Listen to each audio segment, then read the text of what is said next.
Hello friends, నేను మీ శ్రీదేవిని. Welcome to recipe box Telugu channel. ఈరోజు మన వీడియోలోని ఈ సమ్మర్లోని కూల్గా 1/2 కేజీ నల్ల ద్రాక్షతో 10 మందికి సరిపడా జ్యూస్ని ఏ విధంగా ప్రిపేర్ చేసుకోవాలో చూపించబోతున్నానండి. ఈ గ్రేప్స్ని మనం మిక్సీలో వేయం, అలాగే చేత్తో కూడా క్రష్ చేయం. మరి ఎంతో టేస్టీ అయిన ఈ జ్యూస్ని ఏ విధంగా ప్రిపేర్ చేసానో తెలుసుకోవాలంటే వీడియోని స్కిప్ చేయకుండా లాస్ట్ వరకు చూసేయండి. నచ్చితే ప్లీజ్ లైక్ చేయండి. 1/2 కేజీ బ్లాక్ గ్రేప్స్ని ఒక బౌల్లోకి తీసుకుని వాటర్ వేసి, ఒక స్పూన్ సాల్ట్ వేసి ఒక అరగంట పాటు పక్కన పెట్టి ఉంచుకోండి. తర్వాత శుభ్రంగా వాష్ చేసుకుని ఒక 2-3 టైమ్స్ బాగా వాష్ చేసుకోవాలండి. ఇలా వాష్ చేసుకుని ఈ గ్రేప్స్ని మనం ఒక బౌల్లోకి తీసుకోవాలి. ఈ 1/2 కేజీ గ్రేప్స్తో మనం మిక్సీలో వేసి జ్యూస్ చేసామంటే అది 3 కంటే కూడా ఎక్కువగా రాదండి. కానీ నేను చెప్పిన ప్రాసెస్లో ఒకసారి చేశారంటే టేస్ట్ బాగోవడమే కాదు, 10 మందికి సరిపోయేంత జ్యూస్ అయితే మనం ప్రిపేర్ చేసుకోవచ్చు. ఇప్పుడు దీంట్లోకి 2 గ్లాసుల వరకు వాటర్ని యాడ్ చేసుకోవాలి. అంటే సుమారుగా 1/2 లీటర్ కంటే కొంచెం ఎక్కువగా వాటర్ని యాడ్ చేసుకోండి. ఇది స్టవ్ పైన పెట్టేసుకుని మరిగించుకోవాలి. ఒక 5 మినిట్స్ పాటు ఈ గ్రేప్స్ని ఇలాగ మధ్య మధ్యలో కలుపుకుంటూ దీన్ని బాయిల్ చేసుకోవాలండి. ఈ జ్యూస్ని మనం ఒక 5 డేస్ వరకు ఫ్రిడ్జ్లో పెట్టుకుని స్టోర్ చేసుకోవచ్చు. ఇలాగ 5 మినిట్స్ పాటు బాయిల్ అయిన తర్వాత దీనిలోకి 1/2 కప్పు వరకు షుగర్ని యాడ్ చేసుకోవాలి. ఈ షుగర్ క్వాంటిటీ అనేది మనం తీసుకున్న గ్రేప్స్ స్వీట్నెస్ బట్టి ఉంటుందండి. దాన్ని బట్టి చూసి వేసుకోండి. నాకు ఇక్కడ సుమారుగా ఒక 100 గ్రాముల వరకు షుగర్ని యాడ్ చేసుకున్నాను.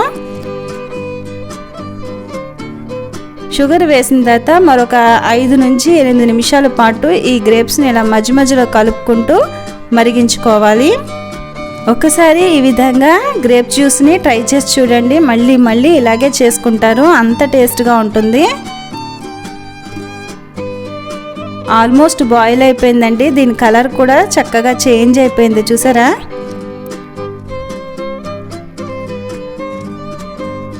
ఇప్పుడు స్టవ్ ఆఫ్ చేసేసుకుని బాగా చల్లారనివ్వాలి. ఇది బాగా చల్లారిన తర్వాత మనం వడపోసుకోవాలి. చల్లారిపోయిందండి. ఇప్పుడు దీన్ని మనం స్ట్రైనర్ సహాయంతో వడపోసేసుకుందాము.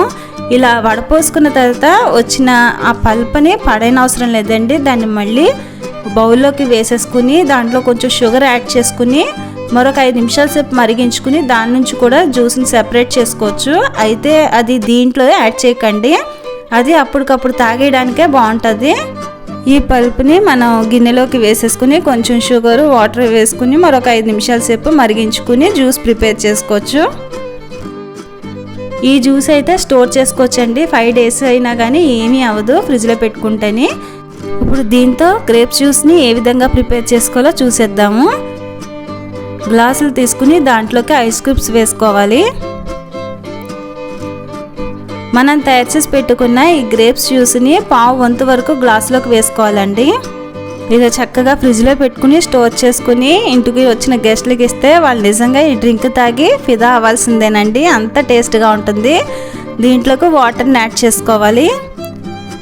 అంతే అండి, ఎంతో టేస్టీగా ఉండే ఈ గ్రేప్స్ జ్యూస్ని మీరు కూడా ఈ పద్ధతిలో ఒకసారి ట్రై చేసి చూడండి. నచ్చితే ప్లీజ్ లైక్ చేయండి. కొత్త వాళ్ళు ఎవరైనా మన ఛానల్ని చూస్తూ ఉంటే ప్లీజ్ సబ్స్క్రైబ్ చేసుకోండి.